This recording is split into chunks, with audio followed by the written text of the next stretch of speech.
Listo, mis hermanos. Vamos a empezar ahora nuestra última sección y esperamos terminarlo hoy. Vamos bien, hace un momento. Y vamos a estudiar los escritos de Juan.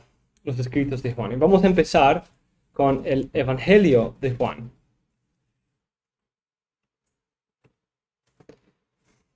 El Evangelio de Juan es uno de los evangelios favoritos de la historia de la iglesia. Tiene algunas de las afirmaciones más claras sobre la relación de Cristo con el Antiguo Testamento. También en cuanto a la divinidad de Cristo, sus afirmaciones claras en varias partes. También es un libro precioso que nos da un vistazo de la intimidad de la relación entre el Padre y el Hijo unigénito. Tenemos muchas doctrinas que surgen de ese libro, no exclusivamente, sino mucho más claramente en este libro. En cuanto al autor de este libro, la diapositiva está un poco fuera de orden, pero aquí tienen algo. El Evangelio, según Juan, es más explícito que los otros en identificar su autor, pero aún así no es suficiente, no es tan explícito. Es más que los otros, porque el autor aparece en algunas veces en el libro, pero no dice su nombre, no dice yo Juan o algo así. Simplemente por inferencia podemos llegar a esa idea. Esa figura, el discípulo amado, es algo que muy importante en el libro. Ese discípulo nunca menciona su nombre. Incluso en la historia de su llamado, en capítulo 1, 35 a 40, cuando Juan y su hermano son llamados, no menciona su nombre. Es el único discípulo no mencionado por nombre en el Evangelio. Pero sabemos que fue un compañero de Cristo en varias partes de su ministerio. Estaba allí en la última cena, en capítulo 13.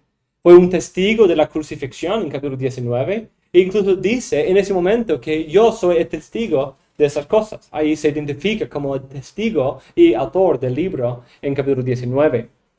Ese discípulo también fue uno de los primeros testigos de la resurrección en 2020. Pero el texto clave viene de 21, 24 a 25. Ese es el discípulo que da testimonio de esas cosas y el que escribió esto. Y sabemos que su testimonio es verdadero. Y hay también muchas otras cosas que Jesús hizo que si se escribieran en detalle, pienso que ni aún el mundo mismo podría contener los libros que se escribirían. Desde aquí, al final del libro, dice, yo, el discípulo amado, ese discípulo soy yo, el autor de ese libro, que escribió estas cosas. Entonces, ahí es un poco más explícito, identificándose como uno de los apóstoles, uno de los discípulos de Cristo, pero su nombre no dice. Entonces, es anónimo en ese sentido, pero por deducción podemos llegar a que es Juan el autor de ese libro. Ese texto también nos ayuda a entender algo de la escritura del libro, algo confirmado por Hechos, por Juan 20, 30, 31. Y muchas otras señales hizo también Jesús en presencia de sus discípulos, que no están escritas en este libro. Pero estas se han escrito para que creáis que Jesús es el Cristo, el Hijo de Dios, y para que al creer tengáis vida en su nombre. Aquí tenemos una referencia muy clara de su propósito. Él conocía muchos detalles de la vida de Cristo. Había tantas historias, tantas enseñanzas, que él dice, como leímos, que sería imposible escribir todo y tratar todos los temas que Cristo enseñaba y hacía. Pero él escogió algunos.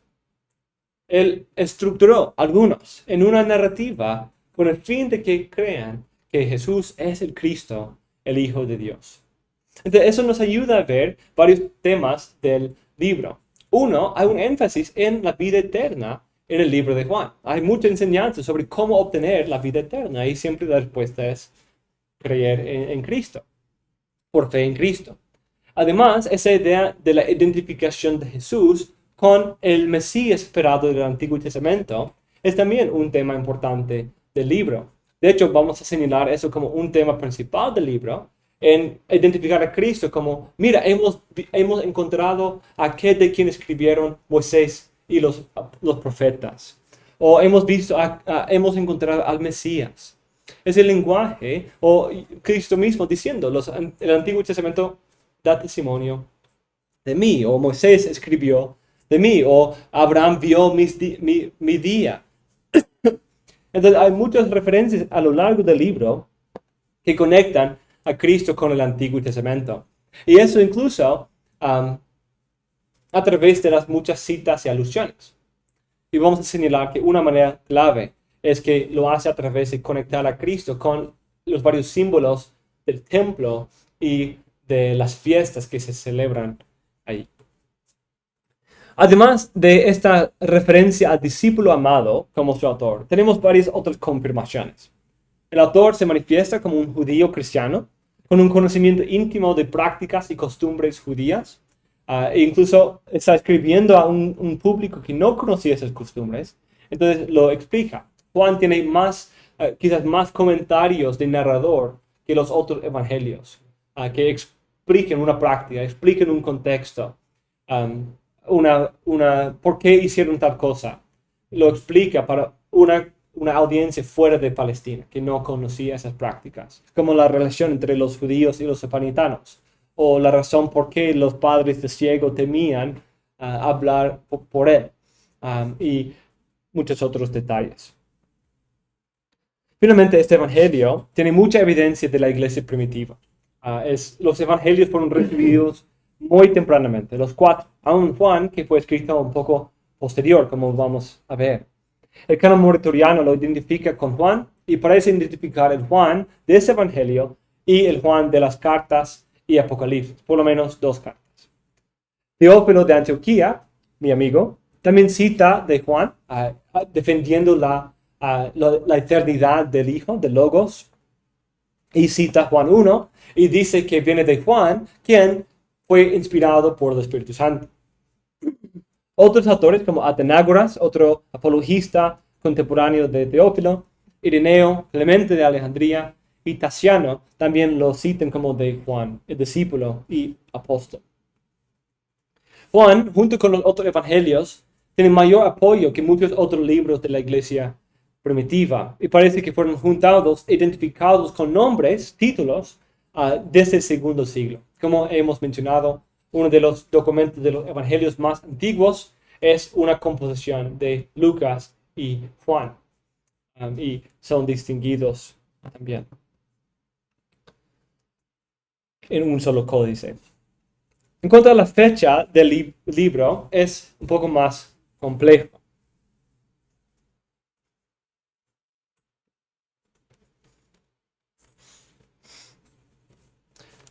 Entre eruditos de la crítica histórica y conservadores, ha habido propuestas desde 55 hasta 200. Algunas de las fechas tardías vienen de reconstrucciones del contexto teológico de Juan. Algunos identifican el gnosticismo como un enfoque en los escritos de Juan. Pero, como hemos visto, el gnosticismo como tal, con su sistema de eones y todo lo demás, no viene hasta el segundo siglo. Sin embargo, hay evidencia para ideas gnósticas incipientes en el primer siglo y en la vida de Juan. Hay historias de Cerinto y otros herejes como proto-gnósticos que luchaban con Juan en Éfeso. Además, algunos piensan que la deidad de Cristo debe ser una idea tardía y por su clara afirmación en el Evangelio de Juan, lo pone en el segundo siglo, debido a la reconstrucción de la historia de la religión. Porque Cristo no fue Dios, pero fue presentado como Dios por generaciones posteriores de la iglesia. Esa es la teoría de la escuela de la religión. Las fechas en la segunda mitad del segundo siglo ahora no tienen ningún peso, los que como 150 y más allá. Hay ahora demasiada evidencia de la iglesia primitiva de ese tiempo para que sea escrito en sus días.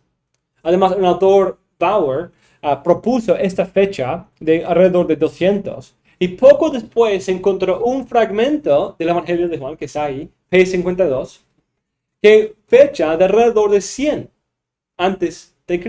después de Cristo. Entonces, un autor incluso dijo que la tinta del original estaba todavía mojada cuando se escribió este fragmento.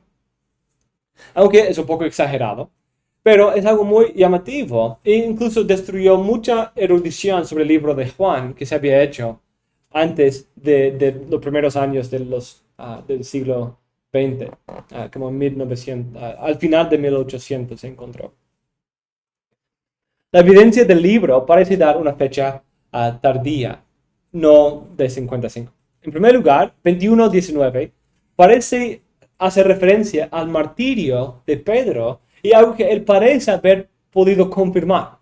Él dijo esto acerca de su martirio y algo como conocido, posiblemente conocido. Entonces, eso viene en 65 o 66, lo cual pondría a Juan después de eso. Además, el libro tiene un enfoque en Jerusalén y el templo. Eso puede indicar una fecha antes o también algunos años después de la destrucción del templo. Sin embargo, yo creo que parece dar mayor apoyo para una fecha después y quizás incluso algún tiempo después, unos años después. No es demasiado cerca, que era como demasiado pronto para dar una polémica en contra del templo y presentar a Cristo como el nuevo templo. Como no, justo después de la tragedia vas a hablar y realmente no nos importa de todos modos porque Cristo es el nuevo templo. Pero, no sabemos, quizás pudo haber hecho eso. Pero hay otra evidencia también por eso. Pero si un poco después parece estar algo que ayuda a la iglesia a luchar con las implicaciones de eso. Lucha con las implicaciones de la destrucción del templo. Si el templo es el centro de la vida judía y ya está destruida, ¿qué pasa? ¿Qué pasa ahora con la presencia de Dios entre nosotros? Pues Juan responde a esas preguntas. Porque ahora Cristo ha enviado al Espíritu, el otro consolador, que toma lugar de la presencia de Cristo, quien fue el tabernáculo de Dios entre nosotros, que se tabernaculizó entre nosotros. Pero esa presencia divina ha venido a morar en nosotros por su Espíritu. Y el Padre y el Hijo vienen a estar con nosotros, dice, a través de su Espíritu. Además, Cristo es el nuevo templo. En varias partes del libro se presenta como el verdadero templo. Y en Juan 4, ¿dónde es la adoración verdadera? No en Jerusalén, no ha sido en Jerusalén. Cristo anticipaba esos días. Es algo que consuela, ¿cierto? Cristo anticipaba esto. Iba a transferirse de Jerusalén a todo lugar donde sus adoradores le busquen en espíritu y en verdad.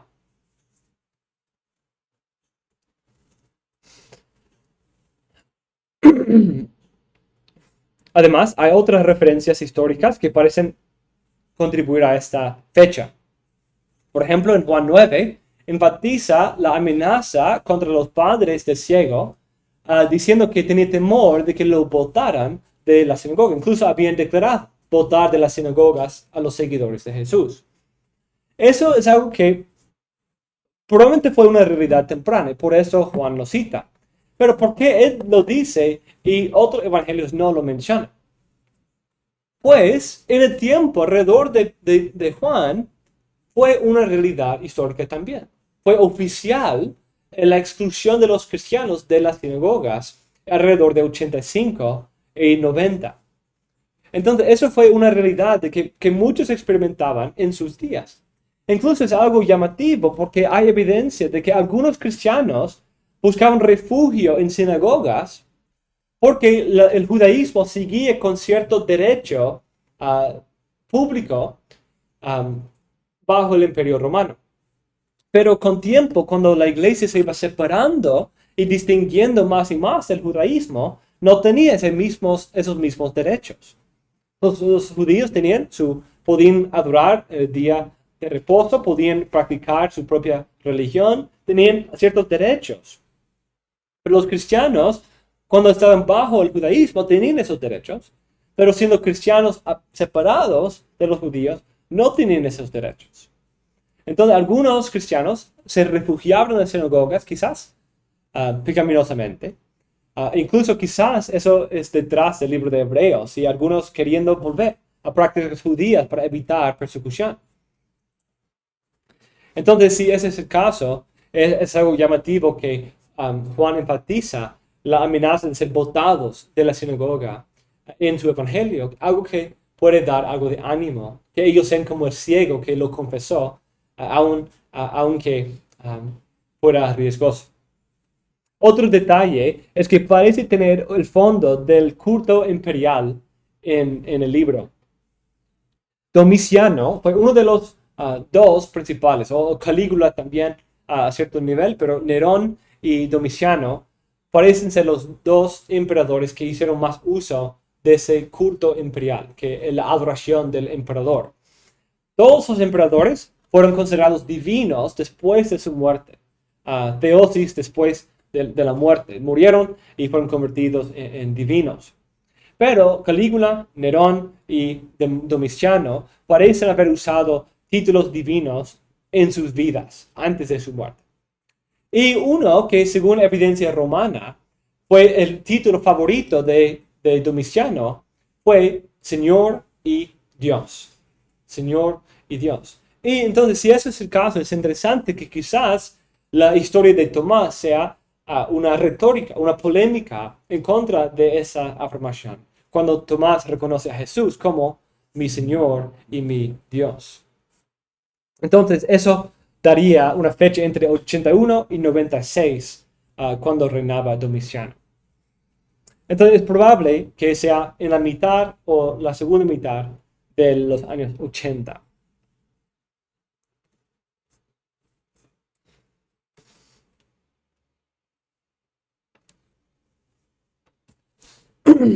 En cuanto a Juan y su relación con los sinópticos, es una de las preguntas más complicadas. Porque cuando hablamos de el problema sinóptico, eso enfatiza más Mateo, Marcos y Lucas. Debido a que son los libros más parecidos, son bien parecidos. Pero cuando consideramos la historia de Juan, uno dice, eso parece ser otra historia. Sí, hay semejanzas, pero es un estilo bien diferente. Y también hay muchas historias que son únicas. Muchas historias únicas en Juan, como la mujer samaritana, como la boda de Caná, y otras historias a lo largo de Lázaro. En común, solo comparten algunos. La muerte y resurrección, obvio. La alimentación de los 5,000 y el caminar sobre el agua. Son realmente las únicas historias en común entre todos. Entonces, ¿cómo podemos explicar esa relación? Pues, tenemos que entender que hay obviamente una tendencia o tendencia teológica. Todos los evangelios tenían su propia agenda teológica. Y esa agenda teológica no niega la historicidad. Porque la historia es teológica. Es una historia acerca del Hijo de Dios que vino a vivir en el mundo en la plenitud de tiempo. Es algo histórico, pero es algo también completamente divino y teológico. Y soteriológico. Entonces, presentarlo de manera teológica es algo muy apropiado. Y debido a la multiformidad de Dios y de su plan de redención, da lugar para 4 perspectivas distintas sobre estos evangelios. Además, debido a la fecha posterior de Juan, es muy probable que él haya conocido los otros evangelios. Que él haya conocido por lo menos algunos de ellos y intencionadamente hacer su evangelio en base de ellos para no repetir todos los mismos detalles. Quizás teniendo 2 o 3 de los otros evangelios que sí comparten mucho, él quiso dar una perspectiva complementaria. Además, recordamos al principio de que el evangelio no tiene que registrar las mismísimas palabras para comunicar el mismo mensaje del Señor Jesús o otros.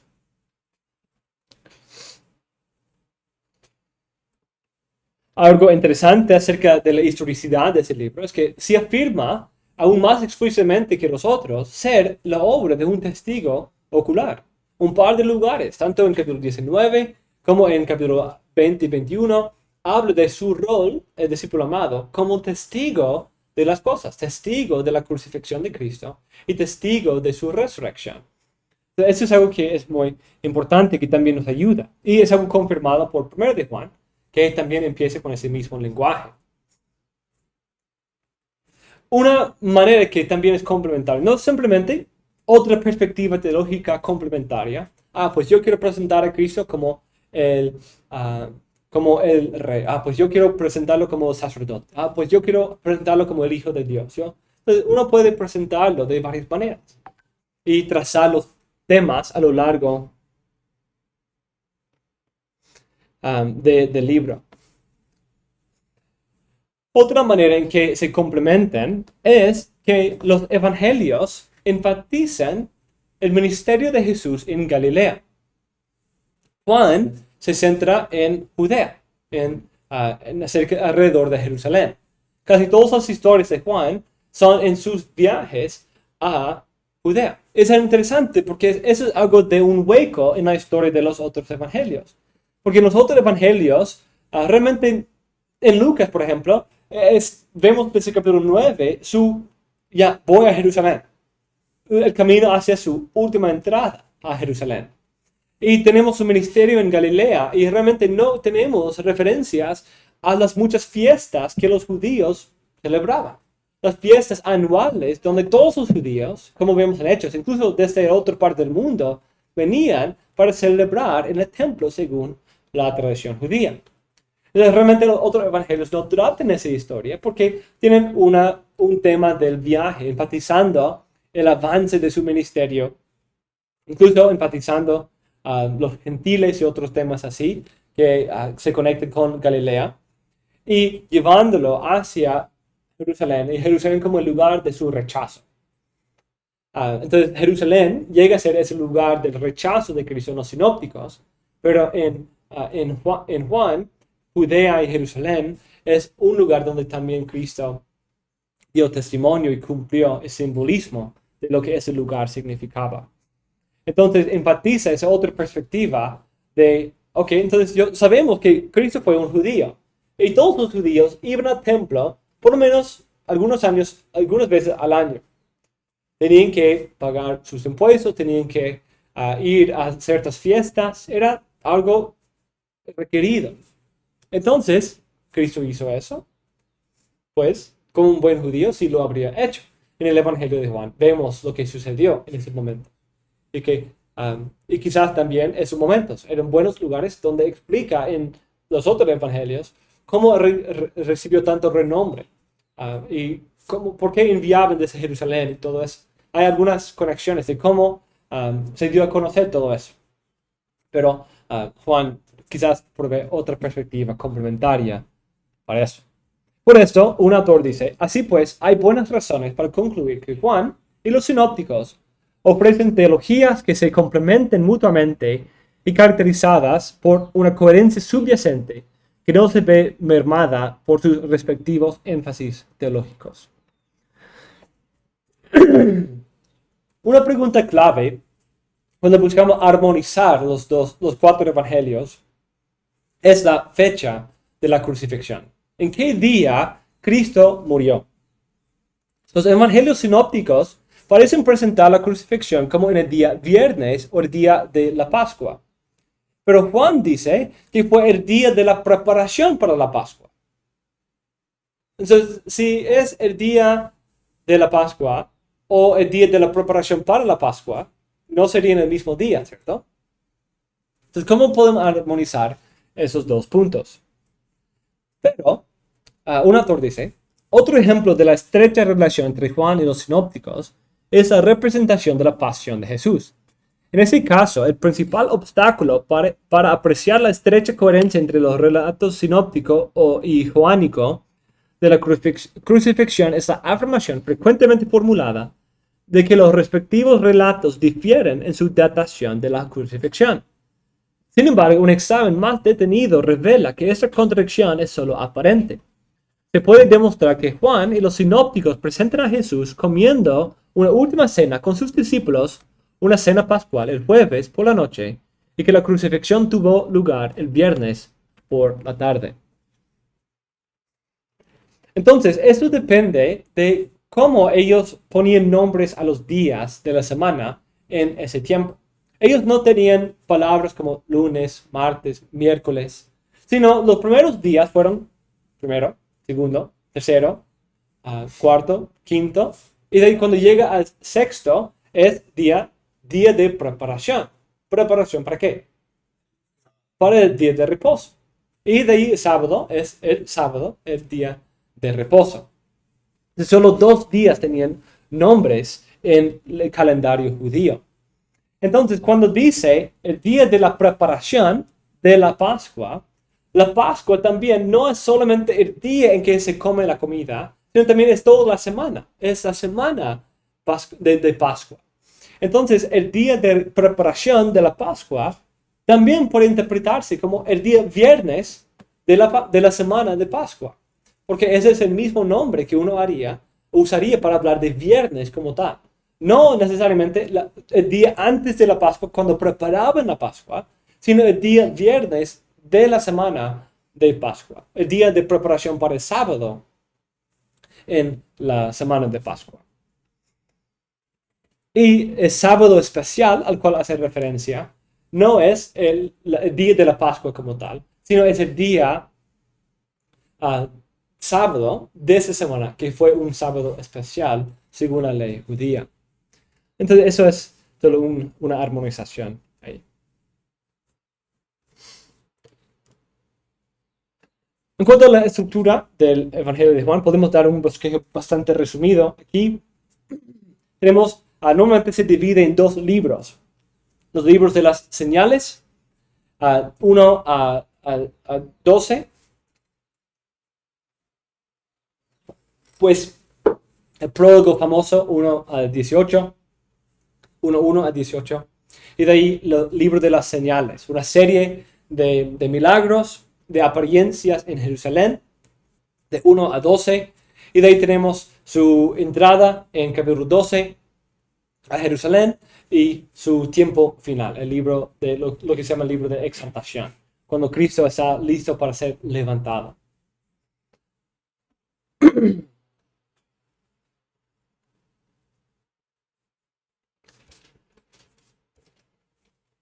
Hay mucho que decir sobre la teología del libro de Juan y del contenido del libro de Juan, pero no tenemos tanto tiempo. Entonces vamos a considerar algunos puntos aquí. En primer lugar, un tema clave del libro es las declaraciones de yo soy. A lo largo del libro, Cristo dice 7 veces yo soy algo. Yo soy metáfora. Y podemos considerar cada uno de estos. En capítulo 6, conectado con la alimentación de los 5,000, él dice, Jesús les dijo, yo soy el pan de la vida. El que viene a mí no tendrá hambre. El que cree en mí nunca tendrá sed. Yo soy el pan de vida, dice en 6:48. Vuestros padres comieron el maná en el desierto y murieron. Ese es el pan que desciende del cielo, porque el que coma de él no muera. Yo soy el pan vivo que descendió del cielo. Si alguno come de ese pan, vivirá para siempre. El pan que yo también daré por la vida del mundo es mi carne. Desde aquí encontramos varios de los temas del libro. Uno, Cristo está identificándose con simbolismo del Antiguo Testamento, con sobre todo el maná. Incluso presentándose, como hace en un par de lugares, como uno mejor que Moisés. Moisés dio pan del cielo a la generación de los israelitas y todos murieron. Pero Cristo viene y él trae un pan que cuando uno lo come nunca tiene hambre ni sed otra vez. Es algo que satisface porque trae vida plena y eterna. Ese es también otro tema. Cristo como la fuente de satisfacción y de vida. Ese es un tema a lo largo del libro. Sobre todo pensamos en capítulo 4 y la mujer samaritana. Él como alguien que toma del agua que él da no tiene sed de nuevo. Pero el agua de Jacob, de su pozo, uno vuelve a tener sed. Entonces uno mejor que Jacob está aquí, quien da agua viva, que quita toda sed y da completa satisfacción. Esa imagen de agua también va a aparecer luego en capítulo 7, hablando del agua del Espíritu que Cristo da. En capítulo 8 en una de las fiestas, Jesús habla y dice, yo soy la luz del mundo. El que me sigue no andará en tinieblas, sino que tendrá la luz de la vida. Eso es algo muy importante. Y luego dice lo mismo, Juan 9:5. Mientras estoy en el mundo, yo soy la luz del mundo. Ese también es un tema muy importante. Juan usa muchas veces la imagen de luz y tinieblas. Capítulo 1 habla de que Cristo fue la luz de todos los hombres. Él fue la luz que dio luz a todos los hombres en su creación, en su obra de creación. Y Cristo fue la luz que vino al mundo. No Juan el Bautista, sino Cristo fue esa luz que vino y dio testimonio al mundo. Y capítulo 3 habla de que Cristo fue esa luz, pero fue rechazado porque los hombres amaban las tinieblas más que la luz. Y podemos anticipar ese tema en el 1 de Juan también, que habla de que aquel que dice ser de Dios, pero anda en tinieblas, no conoce, porque Dios es luz y no hay tinieblas en él en ningún sentido. En tercer lugar, dice en capítulo 10, donde capítulo 10 contiene dos de esas frases. En primer lugar dice en Juan 10, entonces Jesús les dijo de nuevo, en verdad os digo, yo soy la puerta de las ovejas.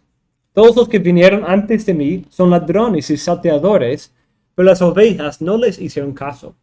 Yo soy la puerta, si alguno entra por mí será salvo, y entrará y saldrá y hallará pasto. Entonces aquí encontramos Cristo como la puerta de las ovejas, conectado con la próxima, que es Cristo como el pastor de las ovejas, pero aquí es la puerta. Es algo parecido también a lo que va a decir luego en la sexta, cuando dice que Él es el camino y que nadie llega al Padre sino por Él. En un sentido, Él es la puerta a la vida, la puerta a los buenos apacentaderos. Todos los demás son ladrones, pero Él viene y Él es escuchado por las ovejas y Él las salva. Entonces tenemos un tema importante, Cristo como el pastor y protector de las ovejas, lo cual se ve en capítulo 10, 10 a 18 también. Aquí también repite algo que mencionó antes acerca del pan. El pan que Él da por la vida del mundo es su carne. Esa idea de que Cristo viene para entregar su vida por esa vida. Entonces habla de Él da vida eterna. Él satisface con aguas vivas. Pero irónicamente, hace eso a lo largo del libro a través de dar su propia vida. Él da vida por dar su propia vida. El ladrón solo viene para robar y matar y destruir. Yo he venido para que tengan vida y para que la tengan en abundancia. Yo soy el buen pastor. El buen pastor da su vida por las ovejas. Pero el que es un asalariado y no un pastor, que no es el dueño de las ovejas, ve venir al lobo y abandona las ovejas y huye. Y el lobo los arrebata y las dispersa. Él huye porque solo trabaja por el pago y no le importan las ovejas. Yo soy el buen pastor y conozco mis ovejas y las mías me conocen. De igual manera que el Padre me conoce, yo conozco al Padre y doy mi vida por las ovejas. Tengo otras ovejas que no son de ese redil, y estas también me es necesario traerlas, y oirán mi voz, y serán un rebaño con un solo pastor. Por eso el Padre me ama, porque yo doy mi vida para tomarla de nuevo. Nadie me la quita, sino que yo la doy de mi propia voluntad. Tengo autoridad para darla, y tengo autoridad para tomarla de nuevo. Este mandamiento recibí de mi Padre. Entonces aquí tenemos una declaración gloriosa de Cristo como el pastor quien defiende a sus ovejas, salva, da vida a sus ovejas y la da a través de su vida y su muerte y su resurrección.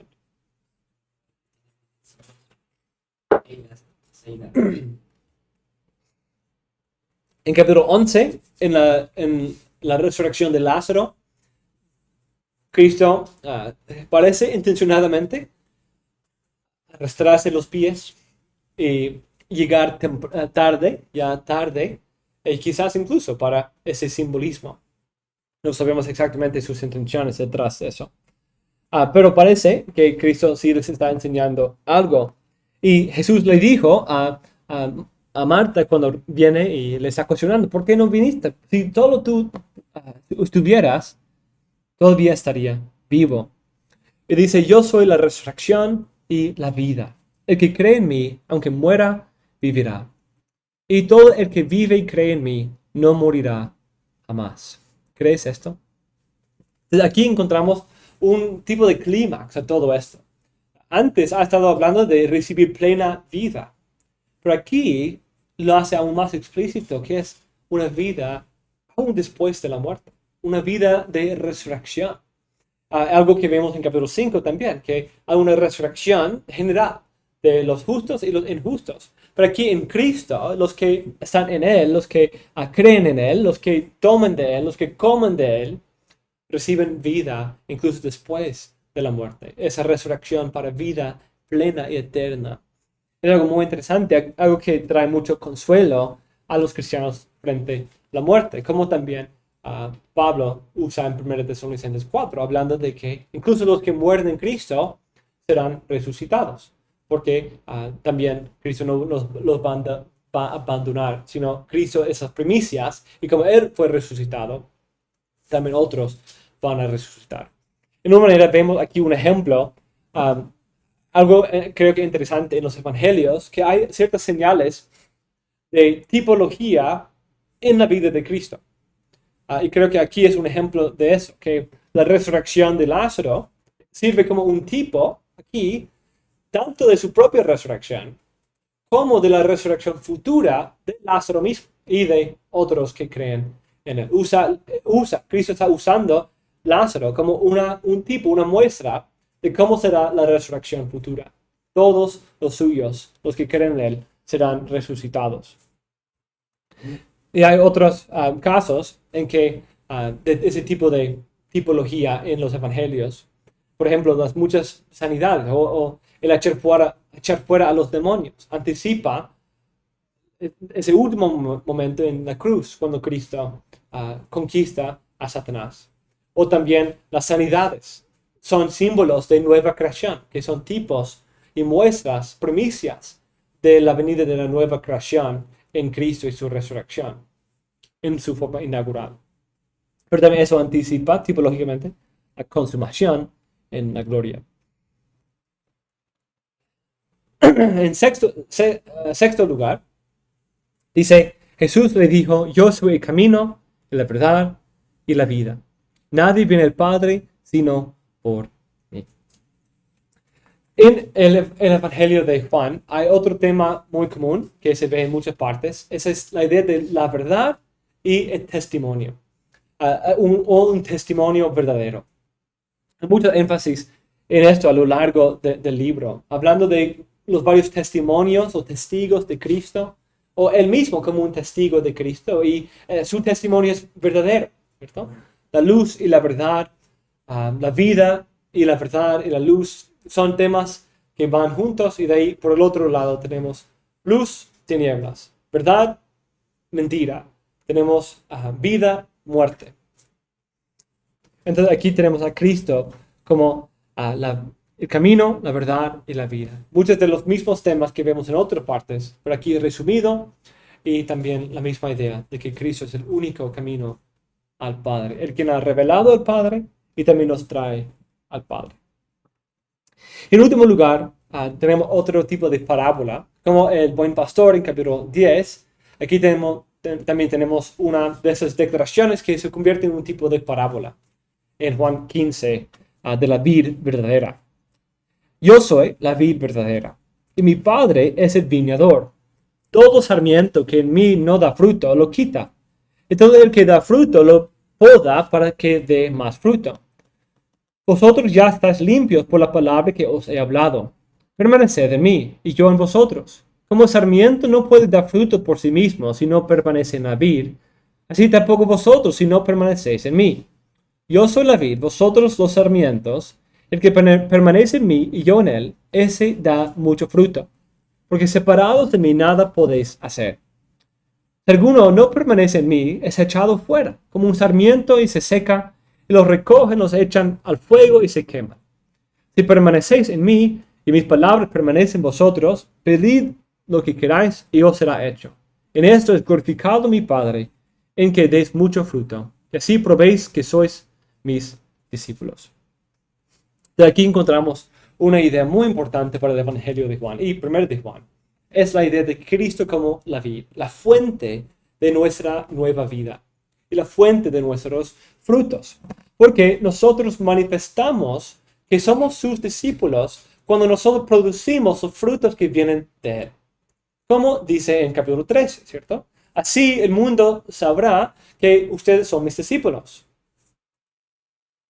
que os amen los unos a los otros. Cuando nos amamos mutuamente, como Cristo nos ha amado, manifestamos que somos discípulos. Cuando somos conectados y permanecemos en la vid y producimos frutos de la vida que Él nos da, eso produce fruto. Otro aspecto de Cristo como la fuente de vida, pero aquí en una manera un poco diferente. Hay la Cristo como la vida, fuente de vida eterna, de la vida del Espíritu Santo, la fuente de la vida después de la muerte, la resurrección. Cristo como la vida de los salariados que hacen daño. Cristo como la vida en la vida cristiana, que produce los frutos que glorifican al Señor en nuestras vidas. Otro detalle de esas 7 afirmaciones de yo soy es cuál es algo implícito en eso. Es decir, yo soy, ego en mí, 7 veces a lo largo del libro. Sí, es algo que parece servir el tema general del libro, de identificar a Cristo con Dios. Eso vemos allí en esas afirmaciones.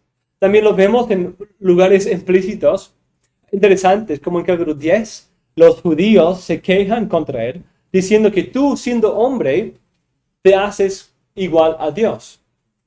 Cuando Juan 1 lo presenta de otra manera. Él, siendo Dios, se hizo hombre. Es algo que parece invertir el lenguaje de Juan capítulo 1. Entonces, hay varios otros momentos donde lo afirma en el libro, como también yo y el Padre somos uno, y a la luz de afirmaciones así toman piedras para matarlo, porque está afirmando ser Dios. Entonces, afirma ser Dios y es más autoconscientemente Dios en este libro. Pero el libro mismo lo conecta en sus 2 sujetalibros, el prólogo y el epílogo.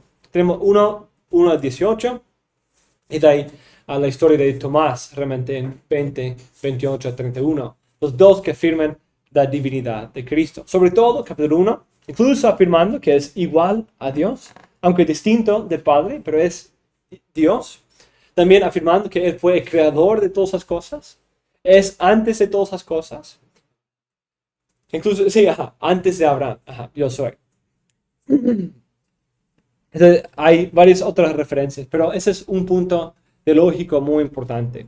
Incluso el libro de Juan, más explícitamente que otros libros, presentan el plan de redención como el producto de un amor y comunión eternos entre el Padre y el Hijo antes de la fundación del mundo.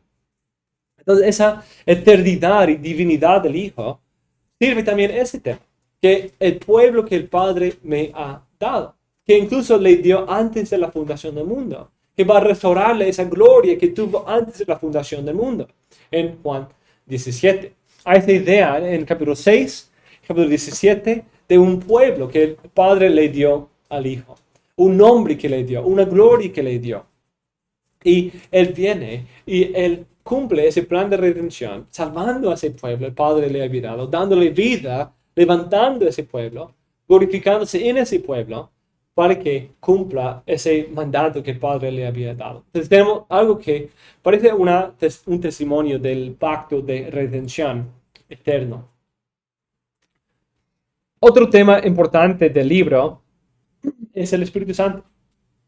El Espíritu Santo aparece en lugares muy importantes en ese libro, no simplemente en Juan el Bautista, como es el centro en Lucas, como señalamos, esa referencia, yo bautizo con agua, pero viene uno que bautizará en el Espíritu Santo, sino tenemos la idea de Cristo como Dios.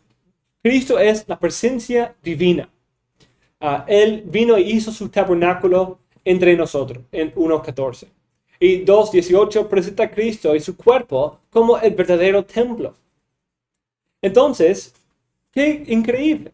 Esa presencia divina de la cual fuimos excluidos por tanto tiempo, por fin ha venido a nosotros. Por fin ahora nosotros podemos estar cerca de Dios en la persona de Cristo. Pero llega el punto en que Él dice, yo voy al Padre. Yo salgo de este mundo. Incluso a lo largo del libro está señalando eso. Mientras estoy en el mundo, soy la luz del mundo.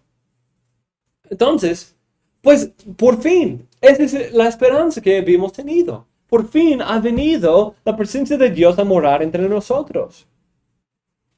Pero ahora se va. Pero Cristo dice incluso que es mejor que me vaya. Porque al ir al Padre, al cumplir mi obra y ser exaltado a estar con el Padre, Él me dará para poder entregar al Espíritu otro consolador.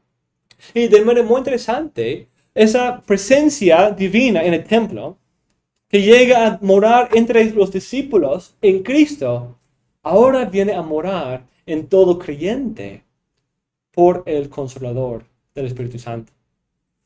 Entonces eso es algo que quizás es detrás de Juan 4. Esa idea de adorar en el Espíritu, ahora no tenemos ese proceso en el Evangelio. La idea del templo como lugar de la presencia de Dios, pero Cristo siendo el nuevo templo, pero ahora su pueblo siendo el nuevo templo a través de la presencia del Espíritu Santo en ellos, en capítulo 14. Entonces eso es algo muy llamativo del libro. Y es algo muy glorioso también, que nos ayuda a entender, a incluso confirmar interpretaciones que hemos hecho acerca de otros libros. Pablo, por ejemplo, en 2 Corintios 6 y 7, hace ese punto muy explícitamente. La iglesia como el templo. 1 de Pedro 2 habla de la iglesia como unas piedras vivas, construyendo un templo santo para Dios. O Efesios 2 también dice lo mismo. Y Hechos también parece comunicar esa idea de la iglesia como el verdadero templo. Pero es algo muy importante aquí. Además, ese texto de 14 a 16 también nos ayuda más a entender el rol de los apóstoles en la iglesia. Otro detalle final que quiero señalar es una manera en que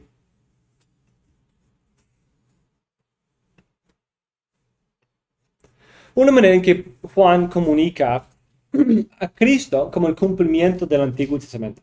Todos los evangelios parecen enfatizar ese punto. Y lo hacen de varias maneras. Señalamos que Juan 1 empieza llevándonos de vuelta a Génesis 1. E incluso conectando a Cristo con el Dios del Antiguo Testamento y la obra de la creación que da luz al Antiguo Testamento. Y todo el primer capítulo vemos a los discípulos diciendo, hemos encontrado al Mesías, aquel de quien los profetas hablaron. Incluso Cristo mismo dice muy claramente en Juan 5, diciendo que las escrituras dan testimonio de mí para que busquemos vida en él.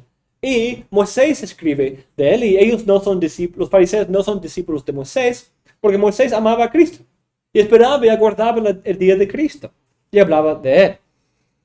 El autor mismo cumple esta meta a través de varias alusiones y citas a lo largo del libro, conectando a Cristo, por ejemplo, con la visión de la gloria de Dios en Isaías capítulo 6, en Juan 12 y varios otros textos a lo largo del libro. Incluso muchas imágenes o alusiones como la serpiente levantada, el agua de vida, el maná y muchas otras imágenes que lo conectan con el simbolismo del Antiguo Testamento. No siempre a través de citas, pero también a través de alusiones. Pero una manera muy interesante que Juan, y podemos comprobarlo con otros libros, hace esto, es conectar a Cristo con el simbolismo del templo y de las fiestas. Cristo es el simbolismo detrás del templo. Como acabamos de mencionar, Cristo es el verdadero templo. Su cuerpo es el templo que se destruye y se reconstruye en 3 días, según Juan 2. Es Cristo mismo quien hizo su tabernáculo entre nosotros. El mismo lenguaje para hablar de la presencia divina en el tabernáculo es lo que se describe, como describe a Cristo en Juan 1:14. Incluso Cristo es la revelación máxima del Padre, Juan 1:18. Entonces tenemos varias ideas de Cristo como el templo, el cumplimiento del templo. Pero otra manera en que lo hace es conectarlo con las fiestas celebradas en el templo. Uno muy importante, quizás la primera que podemos señalar, es la Pascua. Cristo es la verdadera Pascua. Vemos esto desde el inicio en Juan 1:29. Juan 1:29, cuando Juan Bautista dice, "He ahí el Cordero de Dios que quita el pecado del mundo". Es el lenguaje de él como el Cordero que aparece aquí en otras partes del libro. Puede señalar Cristo como el Cordero Pascual que redime del pecado. Y dice lo mismo en versículo 36. He ahí el Cordero de Dios cuando Jesús pasaba por él. En 2:13 tenemos la Pascua de los judíos estaba cerca y Jesús subió a Jerusalén. Vemos Cristo participando en estos, y de hecho fue en ese tiempo cuando él va, limpia y purifica el templo y declara su cuerpo como el verdadero templo. En 6:4 habla de su sangre, capítulo 6 habla de su sangre que da por la vida del mundo. También en capítulo 11, en la profecía del sumo sacerdote, tenemos el lenguaje de uno muriendo por la nación, algo de esa representación y sustitución que es parte de la idea de la Pascua. Pero una idea muy interesante es en Juan 19:36. Porque esto sucedió para que se cumpliera la escritura. No será quebrado hueso suyo. Entonces, ahora aquí tenemos algo muy interesante. Cuando habla de cumplimiento, normalmente esperamos una profecía. Pero cuando volvemos al texto de donde saca esa cita, Juan 19:36, no es una profecía. Es de hecho una descripción legal de cómo celebrar la Pascua. Entonces, ¿cómo puede cumplir una ley? O pues, ¿cómo cumplir proféticamente una descripción de un animal? O un requisito de cómo comer una cierta fiesta. Pero la idea es que él entiende la Pascua de manera tipológica. La Pascua sirve tipológicamente y Cristo cumple ese simbolismo tipológicamente. Entonces, Cristo en la Pascua, en el tiempo de la Pascua, está dando su vida, dando su sangre para la redención de su pueblo, para dar vida a su pueblo. Y lo hace incluso por no tener hueso quebrado, como la Pascua. Entonces, varios de esos puntos nos conectan con Cristo como el verdadero Cordero Pascual. Eso es confirmado con textos como 1 Corintios 5, que Cristo es nuestra Pascua. Es algo muy interesante considerar esa figura tan importante del Antiguo Testamento, la Pascua y la salvación de Egipto. Pero como aquí presenta a Cristo como el líder de un nuevo éxodo. Ahora el éxodo del pecado. Y alguien que nos lleva a una mejor presencia divina. Ahora no el templo o tabernáculo, sino una presencia eterna, satisfactoria, completa. No una ciudad específica, sino el Espíritu Santo. Y lo hace por dar su propia vida como el verdadero Cordero de Dios que quita el pecado del mundo. Conectado con eso es la fiesta de los panes sin levadura. Panes sin levadura es casi parte de Pascua, la semana anterior. Y eso vemos en Juan 6:48, cuando habla de Cristo como el pan que da vida. Yo soy el pan de la vida. En el tiempo de la Pascua, según 6:4. Entonces, ese contexto es alrededor del tiempo de esa fiesta de los panes sin levadura. Y de ahí, al final de la semana, la Pascua. y se identifica con el pan que da vida. Otra fiesta importante es la fiesta de los tabernáculos. Los tabernáculos, que es el tiempo que se celebra la cierre de la cosecha, el final de la cosecha, para conmemorar el tiempo de Israel en Jerusalén, en el desierto. Y eso aparece en varios lugares. Uno, tenemos la referencia a Cristo haciendo su tabernáculo entre nosotros. Toda la vida de Cristo es una fiesta de tabernáculos. También capítulo 7 parece tomar esto en cuenta, en que se identifica con el agua. El agua y aquel que da agua.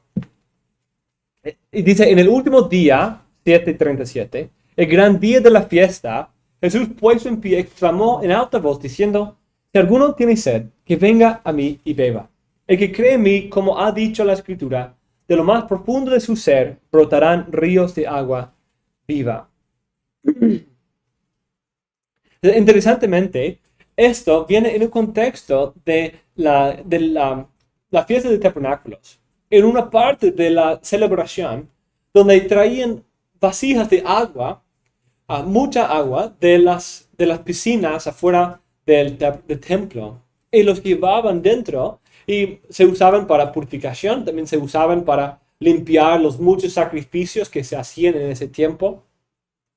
Y parece que Cristo está apelando a esa imagen para decir que Él es la luz, el agua de vida, que alguien que toma de Él no tendrá sed de nuevo. Otra imagen del templo identificado con Cristo es la lumbrera. Cuando Cristo dice en el templo que Él es la luz del mundo. Él es la verdadera luz del mundo. Y es posible que eso sea conectado con la fiesta de tabernáculos también. O quizás algunos lo conectan con Hanukkah o con ese tiempo de la conmemoración de la rededicación del templo. Entonces en Juan vemos por lo menos esos tres fiestas. Panes de sin levadura y Pascua y tabernáculos.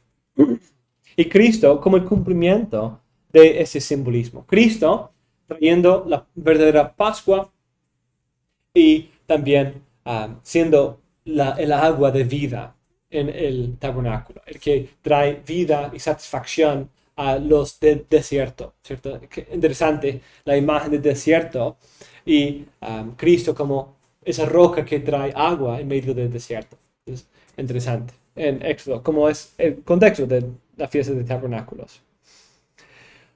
En el Nuevo Testamento como tal, tenemos otra fiesta también. ¿Qué otra fiesta se conecta con Cristo? Pentecostés. Ajá, ahí está. Pentecostés en Hechos capítulo 2. Pentecostés es algo que se conecta con Cristo. Muchas veces se conecta con Sinaí, porque fue el tiempo en que llegaron de Pascua a Monte Sinaí. Fue justo ese tiempo. Pentecostés se celebró ahí conectado con la llegada a Sinaí. Y parece ahora, con la venida del Espíritu Santo, como la inauguración de lo que Cristo está hablando, de su presencia con su pueblo. Entonces, tenemos algo muy interesante aquí. Tenemos, incluso en esto, en las fiestas, todos conectados con Cristo, tenemos algo que parece dar el plan de la redención. Tenemos los panes sin levadura.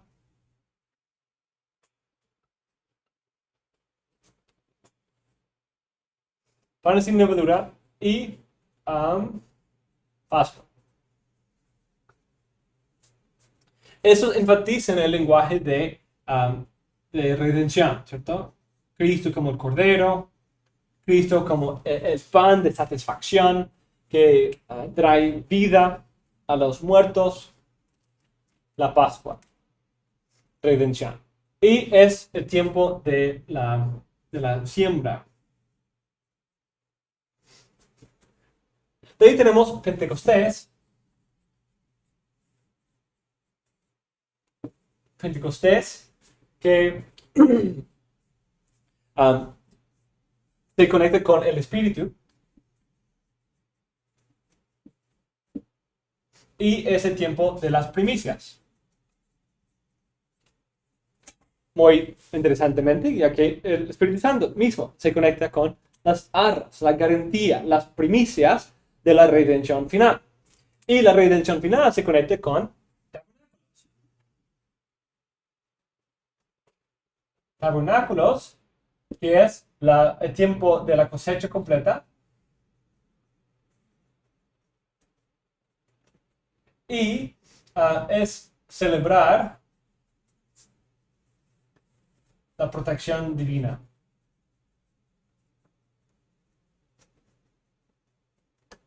En la tierra.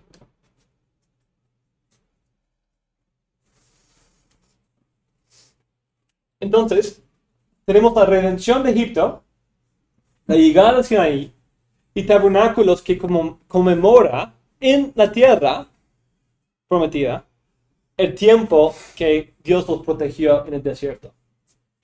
Entonces tenemos la siembra, las primicias y la cosecha. Es algo muy interesante que como todo el sistema escatológico de la Biblia también sigue este mismo patrón. Tenemos la obra de Cristo que trae la inauguración de la nueva creación, de la gloria eterna, y eso nos lleva a la cosecha completa de los tabernáculos, cuando ya disfrutando en la tierra prometida de la nueva creación, conmemoramos y damos gracias a Dios por su protección en nuestro exilio, en nuestro tiempo de peregrinaje en esta vida, en el tiempo de primicias. Es interesante que vimos en Zacarías 14 que la fiesta de tabernáculos también se conecta con la nueva creación, es la celebración de la nueva creación. Cuando lleguen ahí, celebrarán en la fiesta de tabernáculos. Entonces, algo interesante esa conexión, pero ver cómo Cristo es conectado con todos estos y su obra es el cumplimiento de todas esas fiestas en Juan y comparado con Hechos, capítulo 2. Entonces, hay mucho que decir sobre Juan. Podríamos tener una clase completa sobre Juan. Y aún eso no sería suficiente para acabar todo lo que se puede decir sobre Juan. Pero es un libro precioso y espero que hayan disfrutado de algunas de las cosas aprendidas aquí y que puedan implementarlo en su propio estudio del libro.